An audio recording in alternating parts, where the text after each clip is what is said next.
Good morning, everyone. Thank you so much for choosing to join us this morning on a cold, snowy January morning. I would invite you to rise in body or in spirit and to turn in our teal hymnal to hymn number 1003. That's 1003. And join in singing Where Do We Come From? Number 1003. Where do we come from? Where are we?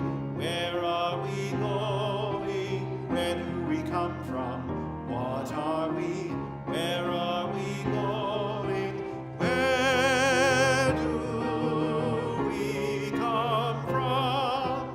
Where do we come from?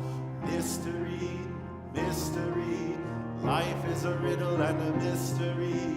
Mystery, mystery, life is a riddle and a mystery. Where do we come from? Where are we going? Where do we come from? Where are we going? Beautifully done. Now we've got an option here because this is also written to be around. And so in preparation, our multi-talented pianist, Allison Halerz, also is mic'd up over there. So we're gonna try this in two parts. We'll start over here so Allison's voice can help us, and then this section over here will go second, and I'll help lead you with my voice. Good luck, everybody. Here we go. This group starts. Where do we come from? What are we? Where are we going? Where do we come from? Where do we come from? What are we? Where are we going? Where do we come from? What are we? Where are we going? Where do we come from? Where do we come from? Mystery, mystery, life is a riddle and a mystery. Mystery, mystery, life is a riddle and a mystery. Where do we come from? Where are we going? Where do we come from? Where are we going? Oh, well done, you. Have a seat, everybody.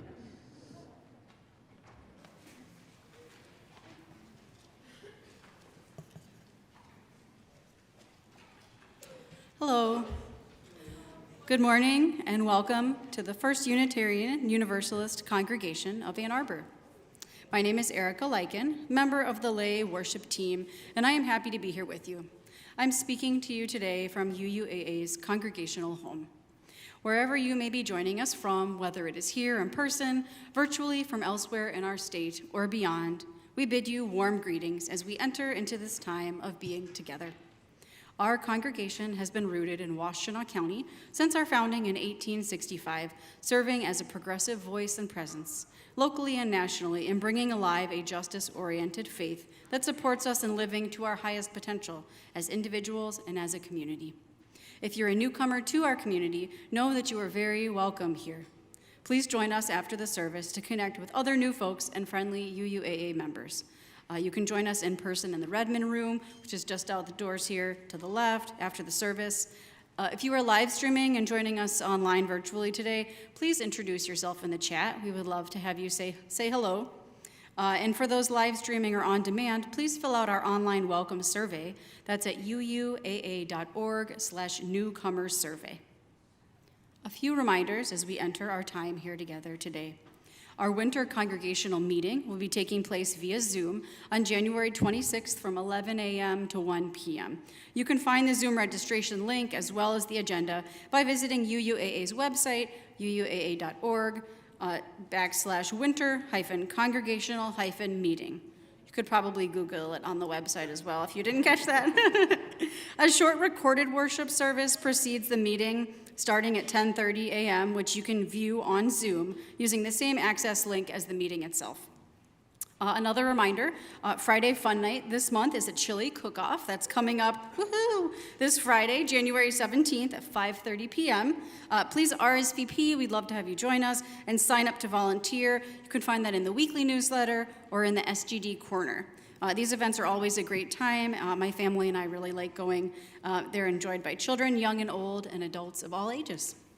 As we move more deeply into our time together this Sunday, may we continue holding a place of grounding and centering in our hearts. May we strive to be and stay in community with each other, knowing that we are all being held together by the greater spirit of the world. We are gathered in community. We are gathered for worship.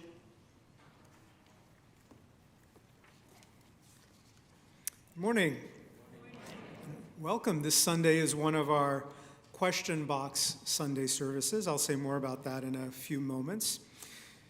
For now, as we gather in the spirit of Unitarian Universalists who are gathering all across North America this morning in ways that are similar to our own, and as they do so, they engage in the one common ritual tradition that crosses all of our communities, exists in all of our communities wherever we may be, which is the lighting of a chalice, the kindling of a flame, the kindling of a spark of community, the sense of love that we bring to community, the fire of hope and possibility. Helping us light our chalice this morning is Cindy O'Connor.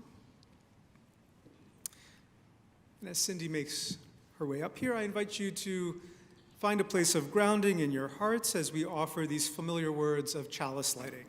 Would you join me in saying, we light this chalice for the light of truth. We light this chalice for the warmth of love. We light this chalice for the energy of action. We light this chalice for the harmony of peace. Thank you, Cindy. As a tradition, we are not bound to one another or in community due to some creedal set of beliefs, but rather we share a journey with one another, a spiritual journey that involves learning and growth and exploring what it means to be human. As we do that, we offer to one another our sense of promise, our commitment to one another, to be there for each other and to support one another on those journeys, both individual and collective. We affirm this commitment that we offer to in community to one another each Sunday in the words of our congregation's covenant. I now invite you once again to join hearts and voices as we say the words of our community's covenant. The spirit of this church is love, and service is its law. This is our covenant with each other, to dwell together in peace, to search for truth and love, and to help one another. May it be so.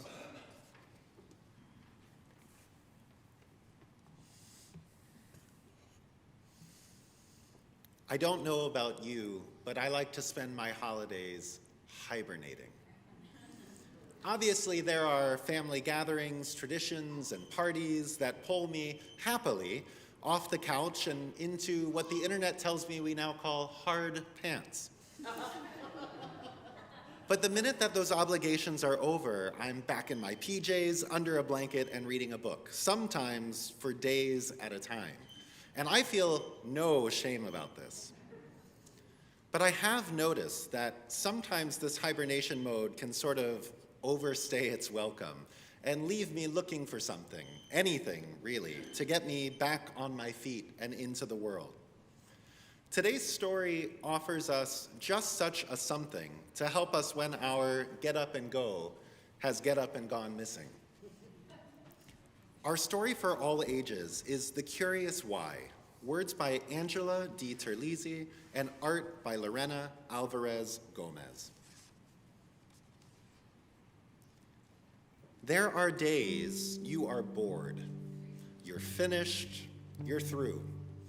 There's no more to explore, to see, think, or do. There's nothing to ponder, nothing to know. You've lost your spark. That's your get up and go. You've stared at the screen, you've stared at the wall, you've stared into space and gone nowhere at all. You don't want to run, your toys don't seem fun, You don't even want to go play with someone. So you'll sit inside, cranky and tired, feeling frustrated, so uninspired. And you're sure you'll never find anything new. You'll just lie around. That's just what you'll do. But wait, what's that? There, outside your door. It's a new friend that you've not met before. Someone who won't let the world pass you by. Now introducing the Curious Why. The Curious Why will help you to see that you're only bored if you choose to be. 'Cause Why knows that there's much more to be found if you wander and wonder and look all around. A knowledge collector, a tell-me-more teacher, this Curious Why is a gotta-know creature. So, if you spot something curious, then Why starts asking how, what, where, and when. Like, how does this grow? And what makes this grow? And where in the world did the dinosaurs go? And when were the first T-Rex fossils found? And just how deep were they found in the ground? Have all these questions got your gears turning? Well, let's find the answers. It's time to get learning. Welcome to a place where Why always looks. It's the library, and it's filled with books. Check out the covers, dive into the stacks, flip through the pages to find all the facts. Then, voyage through time to life long before us. Whoa, over there! It's a Brachiosaurus. And here's something else that you may discover. Why's made you a natural history lover. Now you're crafting, drawing, and making cool things with feathers and scales, with claws, spikes, and wings. You've got a new interest. Boredom's been busted, because with the Why, your outlook adjusted. And the Curious Why has a question for you.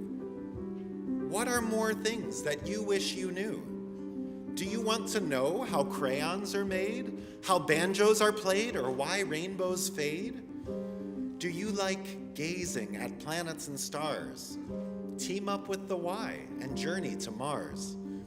Perhaps there's a new food you'd like to make. You and Why can bake an upside-down cake. What does a bee buzz? What makes a bee sting? You can ask Why about everything.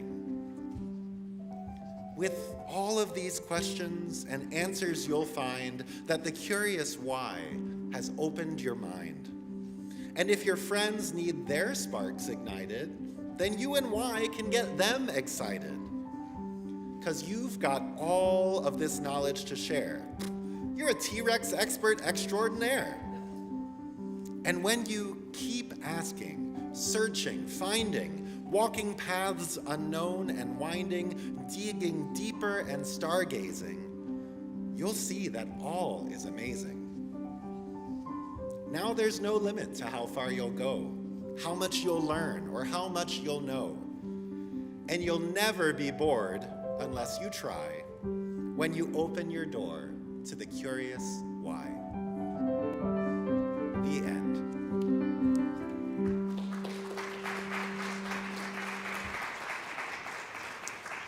And now is the time in our service when we sing our children to their programs. I invite our elementary kids to follow their adult leaders out of the sanctuary and to their gathering spaces on the lower level as the congregation sings with love and affection. This little light of mine, I'm gonna let it shine. This little light of mine, I'm gonna let it shine. This little light of mine, I'm gonna let it shine. Let it shine, let it shine, let it shine. Everywhere I go, I'm gonna let it shine. Everywhere I go, I'm gonna let it shine. Everywhere I go,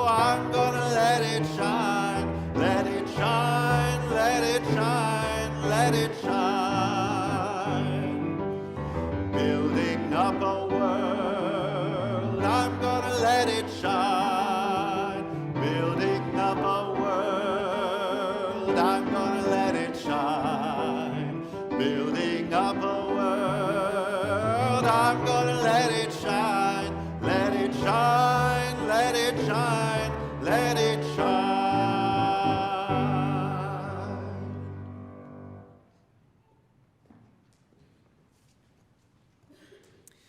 This Sunday is a question box service. If you are newer to our community or haven't encountered this before, the premise is fairly simple. Rather than having showed up with pre-prepared remarks, you will help craft the service and help craft my reflections this Sunday morning. You can do so by participating. As you enter the sanctuary, you received a form on which you can write a question, and you received a pencil or a pen.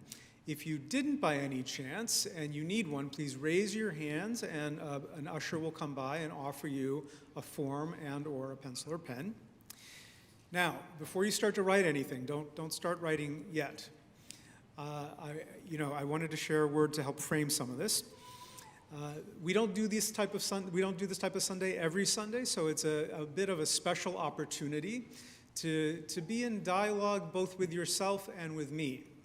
Now, with the yourself part, I invite you, when we do get to the writing opportunity, to just drop into yourself, breathe, take a breath or two, drop into yourself, and just kind of feel out, what are you genuinely wondering? What are you genuinely trying to figure out now at this time in your life about being human, about being a spiritual, moral, ethical being on planet Earth? Offer that type of question. We invite you to be concise. So long explanations or multi-part questions tend to get really complicated, and I'd invite you to try and focus on one question as clearly stated as possible. When we do get to the responses to some questions, I'm typically able to answer about 3 to 5 in a given service, and I read every single question that is submitted, which is the fun part for me. I think the fun part for you all as a community, you get to see me wrestle in real time and feel a little stuck and not think through an answer. And the fun part for me is I get a sense in reading through the whole length of submissions, everything that people have submitted, I get a sense of themes, of, there's a significant number of people in our community who are wondering about X, or they're wondering about Y, or wondering about Z. So even if your question doesn't specifically get answered today, it does wind up shaping future Sunday services as we return to those themes and try to help our community with those overarching themes that emerge. Now, with some of that framing, we invite you to take a few moments. If you're online, you can submit a question into the chat. If your contact information is not readily apparent through your screen name, please share that as well. The chat host will transcribe your question and submit it here in our sanctuary. As I just shared, there's a required form placed to include your name and contact details. Please do fill that out. That helps us stay in contact with you if there is follow-up needed related to the question you've submitted, which occasionally happens. I invite you now to enjoy a few moments of meditative instrumental music as you share and frame your questions.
If you could, I'd now invite you to pass your questions, just fold it in half, to the aisles, and the ushers will pick up the questions from the aisles.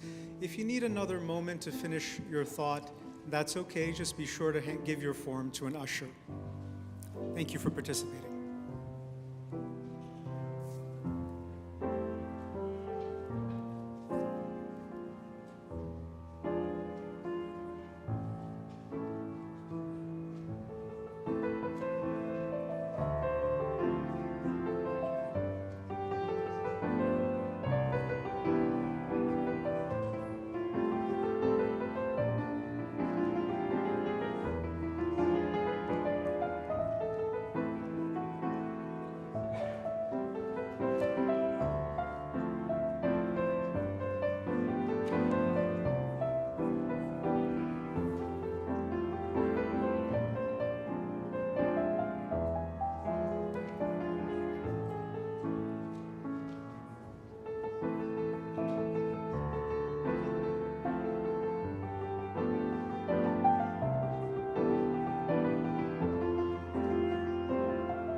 I'd like to welcome to the chancel 2 members from our leadership development team, Kate Thomas Palmer, who's the leadership development team co-chair, and Kevin Werner, who was LDT member, leadership development team member. Welcome to you both.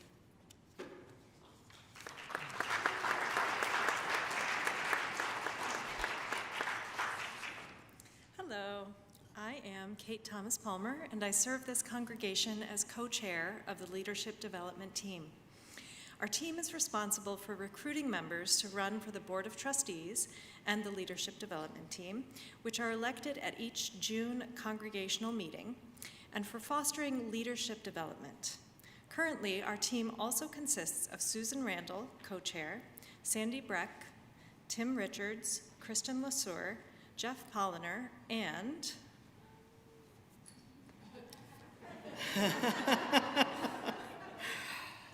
me. I'm Kevin Werner. As Unitarian Universalists, many of us have spiritual practices that ground us, remind us of what's truly important, and strengthen our belief and strengthen our beloved UUAA community, whether it's walking in nature, meditating, or singing. These practices deepen our connection to ourselves, each other, and the world around us. But today, I'd like to talk about another spiritual practice, one that we don't always think of in a sort of way, and that's leadership.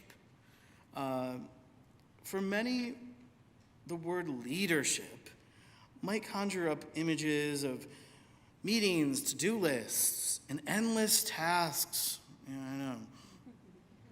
But as the participants at the centered leadership class from the Unitarian Universalist Association are discovering, leadership can be so much more than that. Leadership can be spiritual practice, one that transforms us as individuals and as a community. When we approach leadership as a spiritual practice, we begin to see it as an opportunity to self-reflect, to deepen our self-reflection. It challenges us to understand our own strengths and limitations as well, in examining our own values that also align with our actions of those other values that we hold dear. In doing so, leadership becomes a journey of self-discovery. leadership also deepens relationships. It's not just about getting things done. It's about building trust, collaborating with others, and learning to appreciate the unique gifts that each person brings to the table. In these moments, we experience the beauty of our interdependence and the richness of community. Finally, leadership invites us to grow in unexpected ways. It pushes us to face challenges with courage and creativity, to see problems from new perspectives, and to find solutions that honor our shared principles. It reminds us that growth often happens at the edges of our comfort zones. When I joined the leadership development team here at UUAA, I envisioned a group of people with whom I could develop my spirituality. I was not disappointed. These past 18 months have allowed me to form relationships with people I might not have otherwise. I learned more about this congregation, the systems under which we operate, and most importantly, the people we are in community with. So, whether you see yourself as a leader or not, I encourage you to consider the ways leadership might be a spiritual practice for you. It doesn't have to mean chairing a committee or leading a big project. It can be as simple as stepping up to support a friend, offering a fresh idea, or listening deeply to someone who needs to be heard. That said, it can also mean joining a committee like the leadership development team right here in this congregation. In these acts of leadership, we strengthen ourselves and this community we hold so dear. Together, we can embody the spirit of Unitarian Universalism, one of connection, compassion, and shared purpose. Thank you.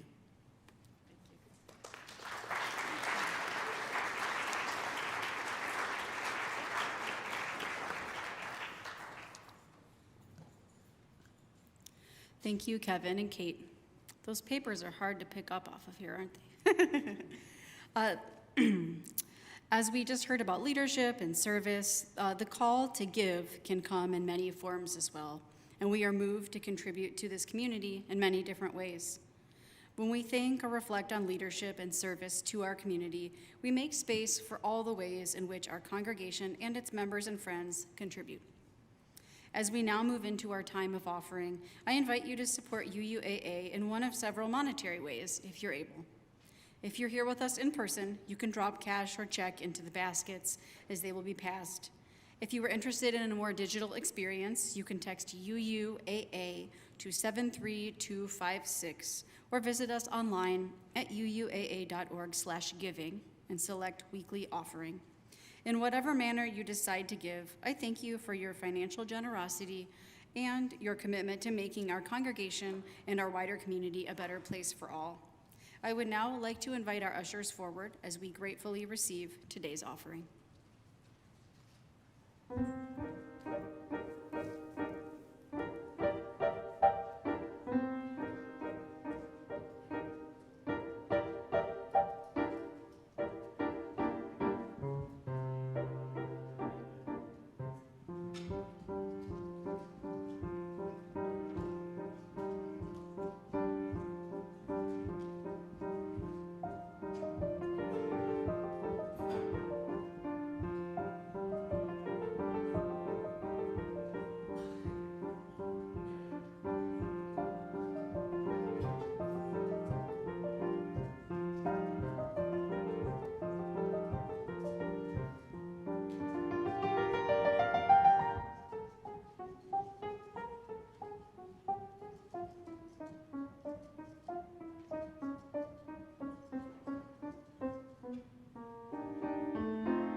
Thank you, Allison.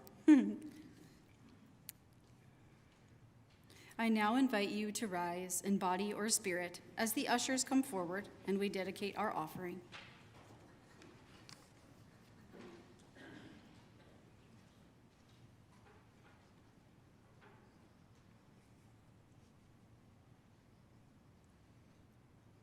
Please join with me in saying, "To the work of this congregation, which is weaving a tapestry of love and action, we dedicate our lives and these our offerings." Thank you. You may be seated.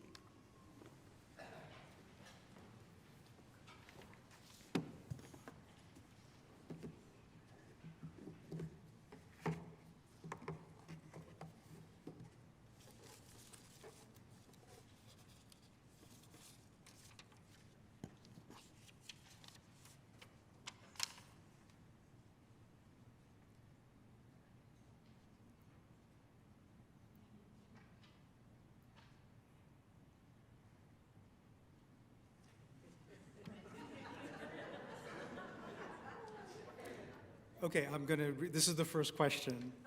I will read it and then we'll figure it out. I'm wondering if I am a, quote, lover of leaving, end quote. This is a quote by Rumi, from Rumi.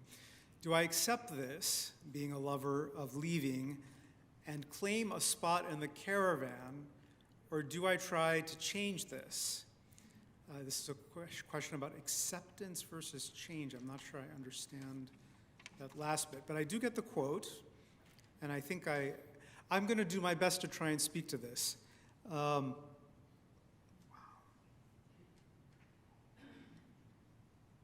There's a lot to this. This is a complex one. All right. Given that complexity, I'll try to speak to. There's probably more than two sides, two possibilities of what we're working with, but I can think of at least two. We human beings can convince ourselves that we are utterly through with a situation, a relationship, a set of circumstances, and feel quite confident about that. And I know that there are times when we arrive at that confidence and we're leaving a situation that can inherently teach us more if we were to be patient and try and stick with whatever was arising. Frustration, disappointment, challenge, even boredom or ennui. There are at times things we can learn about ourselves or ways in which we can grow that we don't get to grow when we just leave a situation. Now, the flip side of that is I would be the last person to advocate or suggest that anybody should stay in a situation that is abusive or harmful to them. Now, of course, if you're in that type of situation, yeah, you need to draw boundaries. You need to create an ending, if it's an ending that is needed or necessary, and move on to circumstances that are healthier, more fulfilling, more meaningful. This is art. You know, I don't know that we always know what lane we're in these types of situations and whether we're 100% right. I think that sometimes I've noticed in my own life, if I'm totally convinced that a situation, relationship, set of circumstances, it is absolutely must end. I need to be in this lover of leaving mode. I need to slow down and make sure I'm getting lots of good counsel. And I usually talk to lots of people, and I'll share. Here's what I'm going through. Here's what I'm thinking about this. And I get asked back often very probing, deep questions that show me that slowing down was a good thing to do. So this lover of leaving mode, yeah, I know this. I know this mode. I've been in this mode myself in my own life at times. And it can be both a clearly healthy thing to do, and slowing down and getting feedback is also probably a really good thing to do, because there could be things to learn in that situation. Things that you can only learn or experience or figure out if you stayed with the challenge or the difficulty. Very good question, and I love the metaphor. Thank you for a great metaphor.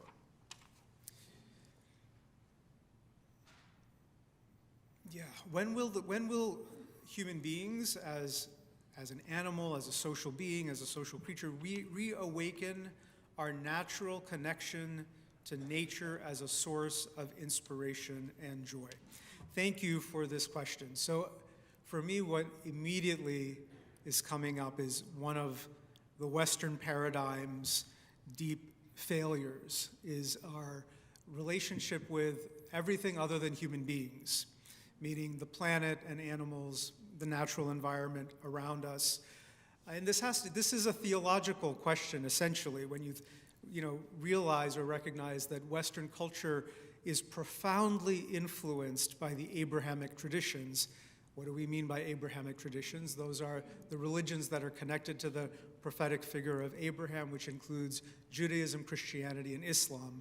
Those three traditions, the worldviews that are derived from those traditions, tend to draw on the teachings of Genesis, which unequivocally provides an understanding that human beings are the lords and masters. We have dominion is the exact language used in Genesis, that human beings have dominion over all creation being the trees and the rivers and the land and the animals and every other thing than us human beings. That worldview, that typical understanding from Genesis, profoundly influences Western civilization to this day. And it is a harmful understanding. We in Unitarian Universalism began wrestling with this in the 1970s. We are no stranger to this either theological debate or social ethical dilemma. In fact, at one point in time in the 80s, we added a seventh ethical principle to our Unitarian Universalist principles, and a principle that speaks to interdependence. That principle was born out of a theological wrestling with the fact that the traditional Abrahamic or Judeo-Christian or Western understanding of human beings can do whatever they want with the natural environment and with animals is actually broken and wrong and harmful. Our commitment to interdependence, which we began discussing in the 1970s and became codified as a seventh principle of our faith in the 1980s, was born as a response to this very dilemma. So this is something that we Unitarian Universalists know really well. Now what I love, this is also poetic language. I love that I pulled out two first questions, the first and second questions that both people used, like just gorgeous language. Reawakening. Now what I just described to you as an intellectual understanding, right? So we can intellectually or even theologically, and theologically is intellectually, we can theologically on paper understand that a certain set of understandings don't work and another set of understandings and relationships would be better. But we live into a commitment of interdependence, of relationship with our natural environment and the other beings with whom we inhabit this planet. We live into a different and better connection through a reawakening. Our system of capitalism separates us from our environment quite intentionally so because it's viewed as efficient. We are separated from the means of growing food, from the means of producing food.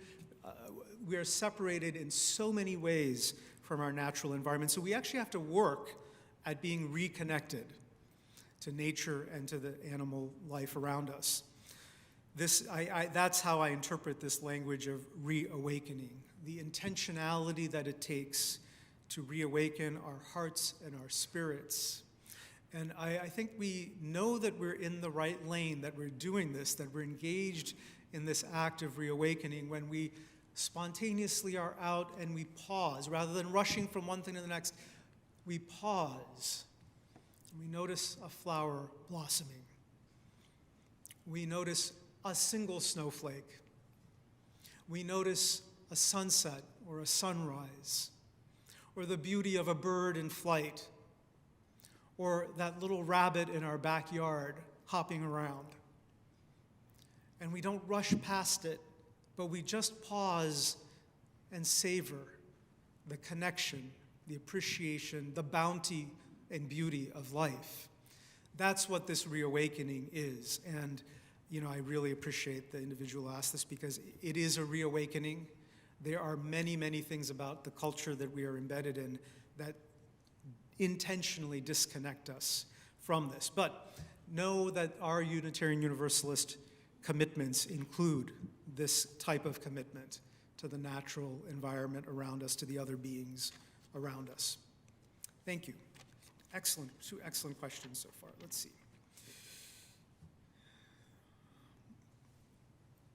What is the intersection between spirituality and humanism?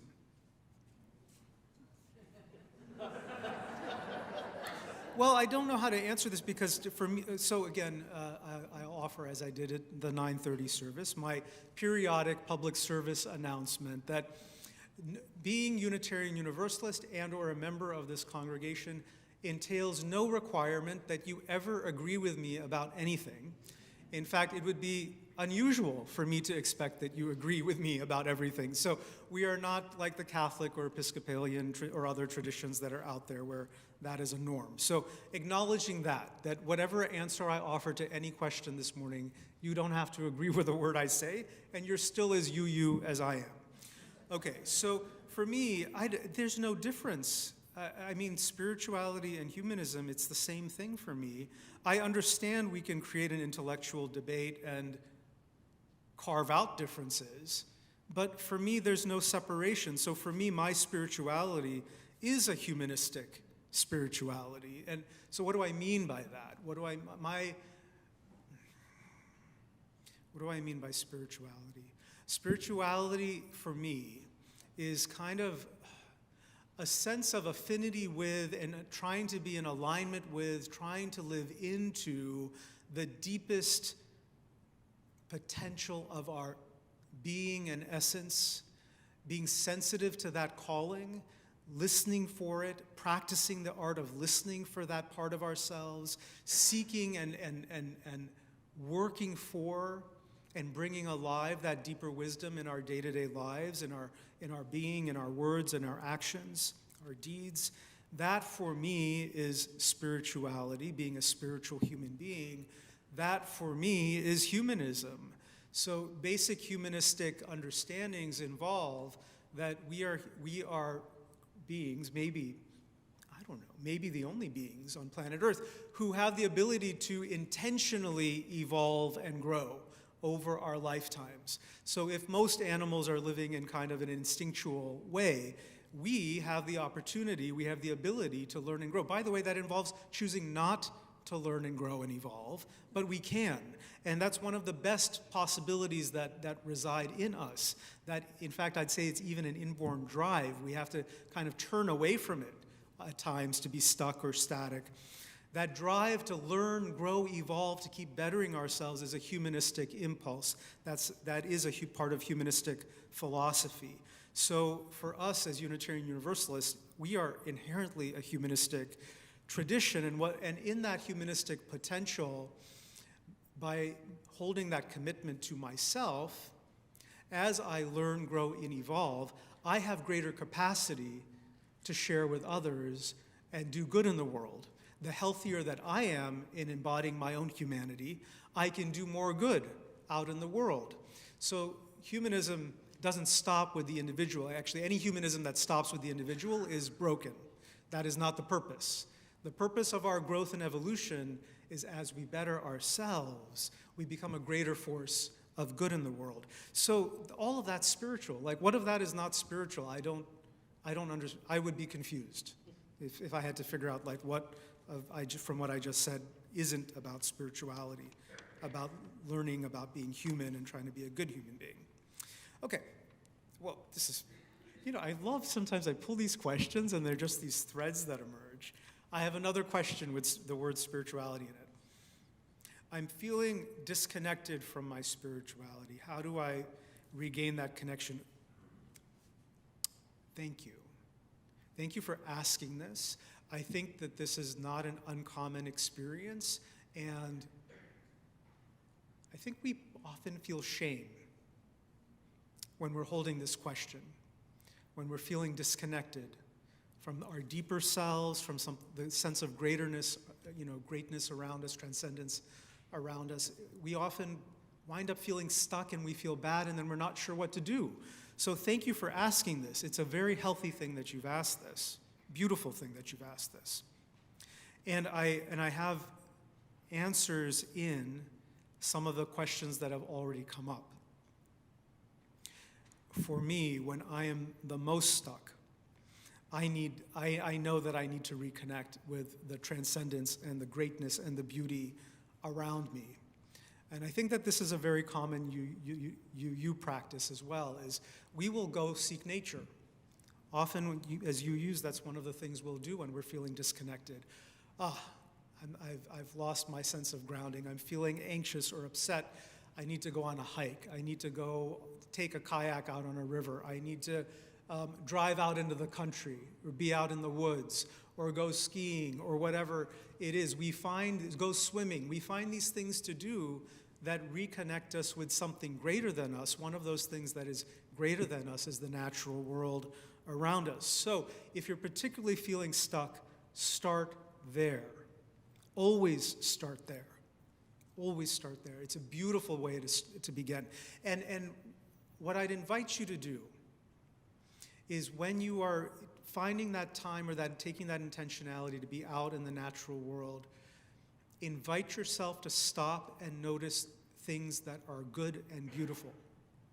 It doesn't matter how small it is. Stop and reground yourself in that. The beauty of a bug walking across a log, a bird nesting on a branch, whatever it may be, slow down and stop and reconnect yourself to these things that are outside of us, and insofar as they are outside of us, they are greater than us. They remind us that we're connected to a world of beauty and awe. There's more I could say too. Practices of stillness often help us human beings go reconnect more deeply with our truest self. This is why practices like meditation and prayer are centuries, if not millennia old practices, spiritual practices. Those are a couple of ideas. Excellent question.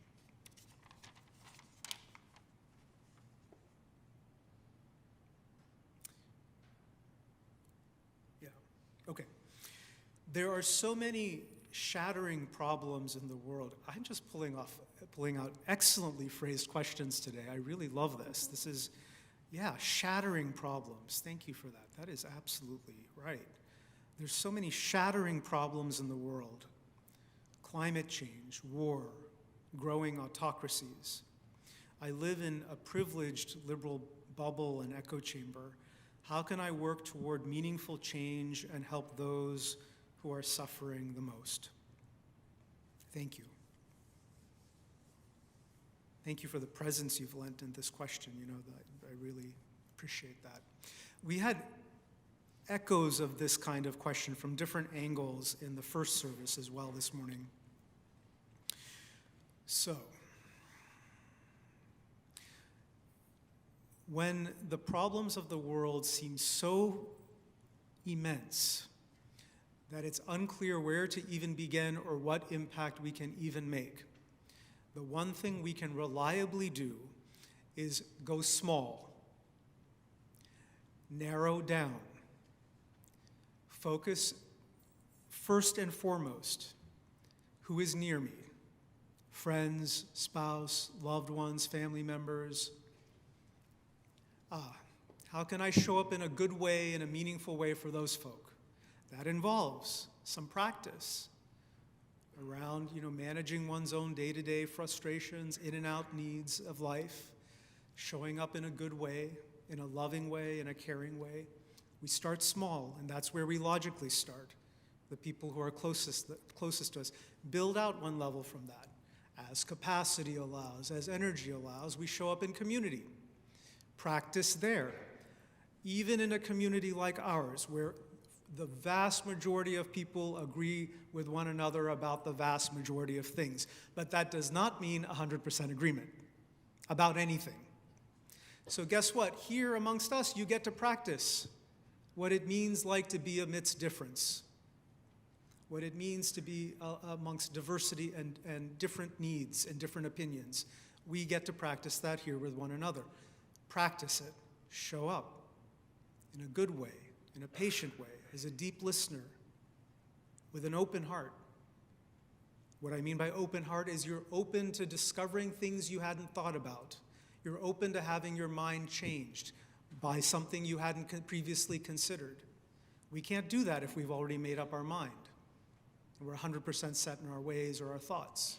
So we have to practice open-heartedness, which involves open listening, which involves being present in an available way, in a way that allows the possibility of your own growth.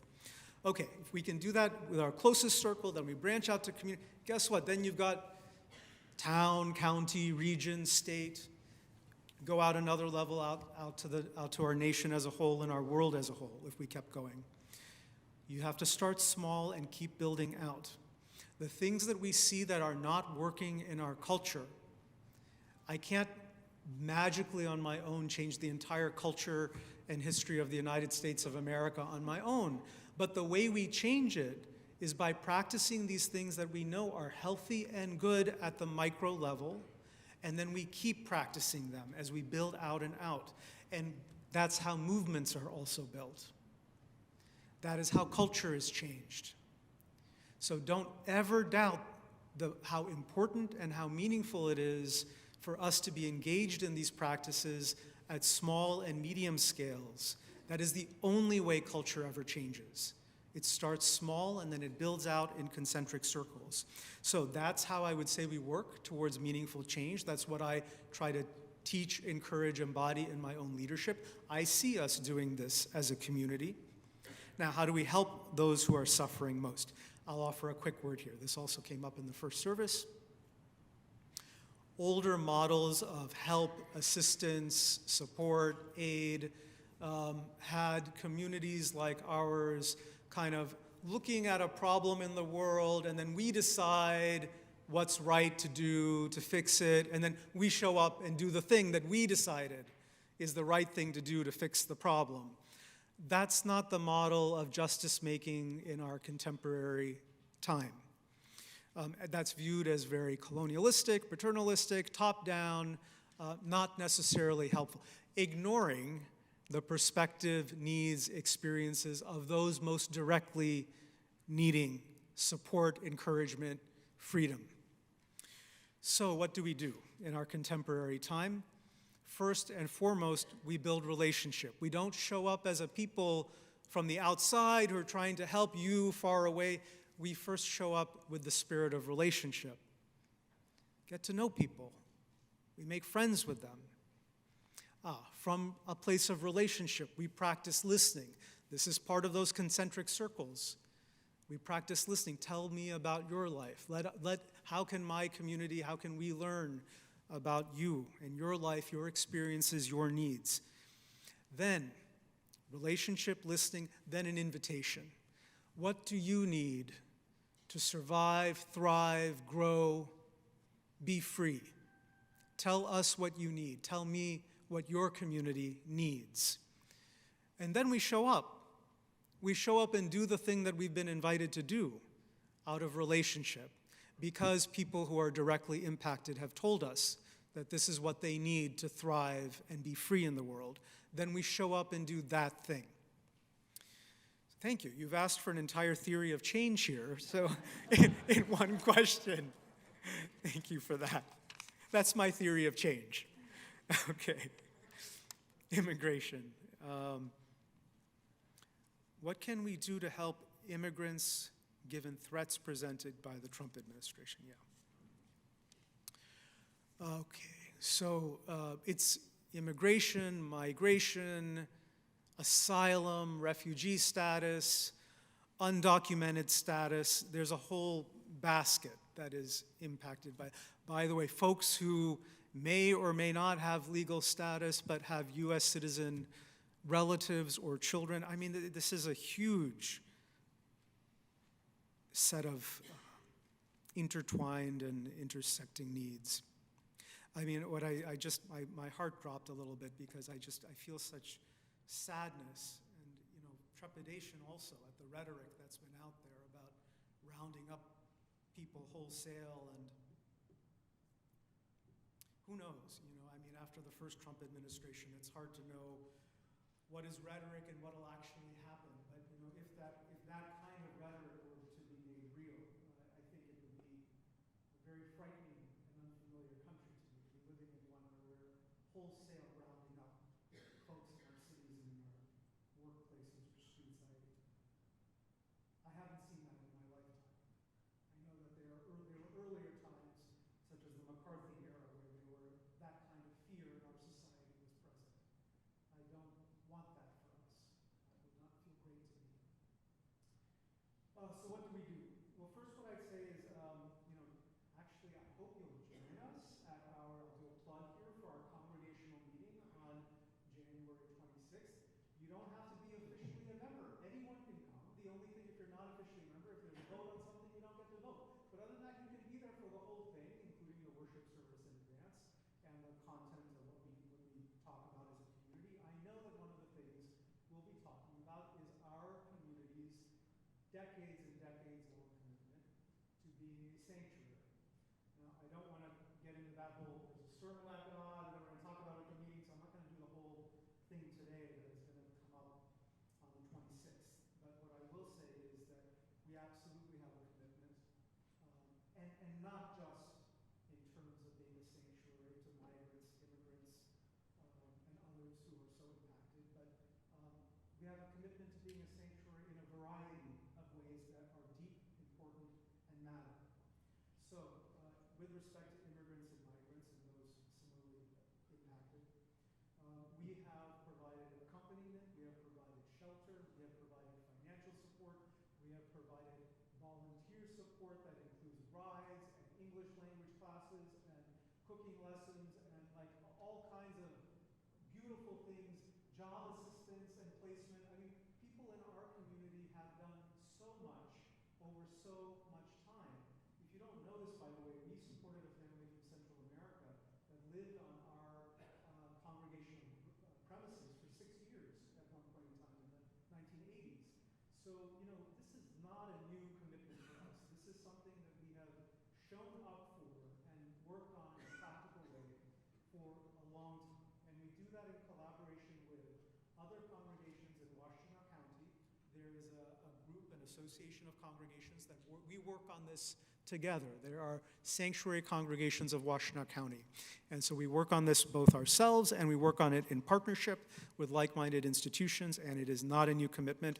And there's a lot we can do. Stay tuned. Come to the congregational meeting on January 26th. And really, even that still is just a beginning. We will know more as the next administration begins to enact whatever it's going to enact. Yeah, and as if on cue, I pulled the next question, and it's even more concise and to the point. What in the world are we going to do about Trump?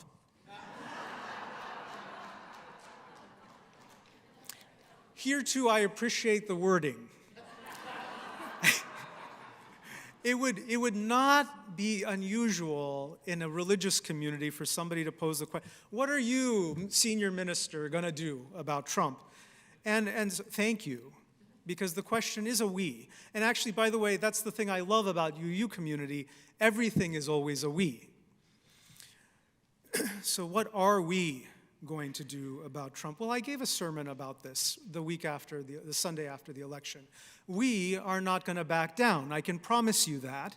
We are not going to shy away from the justice and ethical and moral commitments that we have held as a denomination for decades. That includes a commitment to our trans siblings, trans individuals and families. That includes a commitment to immigrants and migrants and family members so related. That includes a commitment to reproductive justice. We helped found that movement. It exists because of us.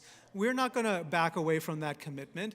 We're not going to back away from supporting gay and lesbian individuals, families, gay marriage. Gay marriage exists in the United States because of us. Did you know that? It's true, by the way. It exists in the United States because of us. We are not backing away from any of these commitments an inch.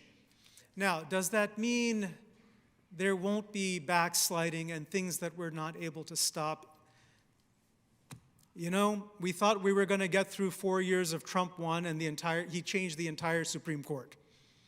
So I cannot tell you that we will not get through Trump 2 without awful things happening. In fact, the track record would indicate that awful things are going to happen. But we will push back. We will create barricades where we need to. We will stand and put our bodies, our money, our time, and our resources in the place. We will stand in the midst to try and prevent harm as much as we can. And the thing that makes me sad is that I know it's not going to be enough. I know it's not going to be enough. So there too is something we will do for one another. When our hearts are heavy and we are sad, and we are frustrated and angry at what we can see are closed hearts and closed minds, a narrow understanding of what it means to be human, we can come together and hold one another. And we can keep alive the vision of a better way for humanity. Because that is what communities like ours do when times are tough. We are vision keepers. We keep the flame alive. We keep the knowledge and the wisdom and the teachings alive. So those are two things we will do. We will stand in the way, we will stop harm from happening as much as we can, and we will keep the vision alive. And with that, I thank you for your questions.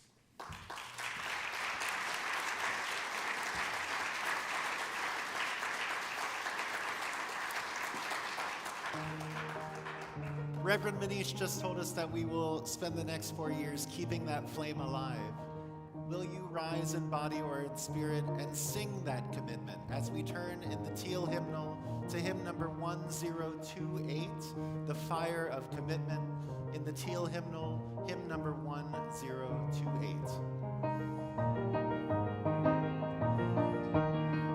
When the light of days remembered burns a beacon bright and clear, guiding hands and hearts and spirits into faith set free from fear. When the fire of commitment sets our minds and soul ablaze, when our hunger and our passion meet to call us on our way, when we live with deep assurance of the flame that burns within, then our promise finds fulfillment and our future can begin.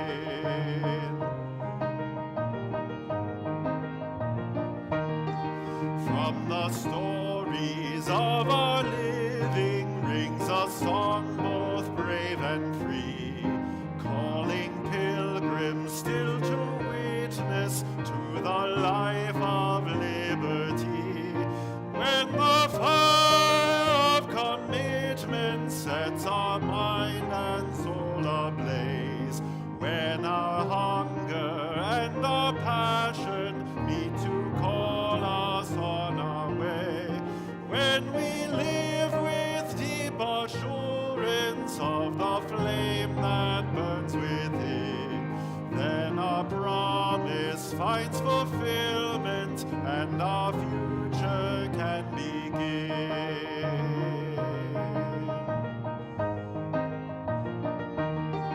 From the dreams of youthful vision comes a new prophetic voice, which demands a deeper justice built by our courageous choice.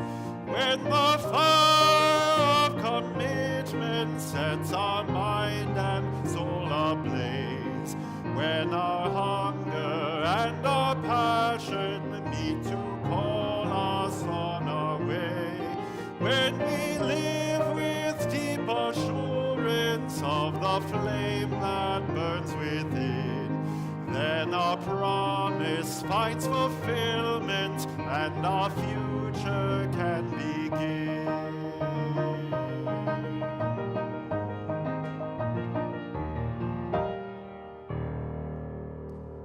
Beloved, You enter a new week. Keep that fire of commitment, the flame of our faith, alive and well in your hearts. Turn to that flame when you need it.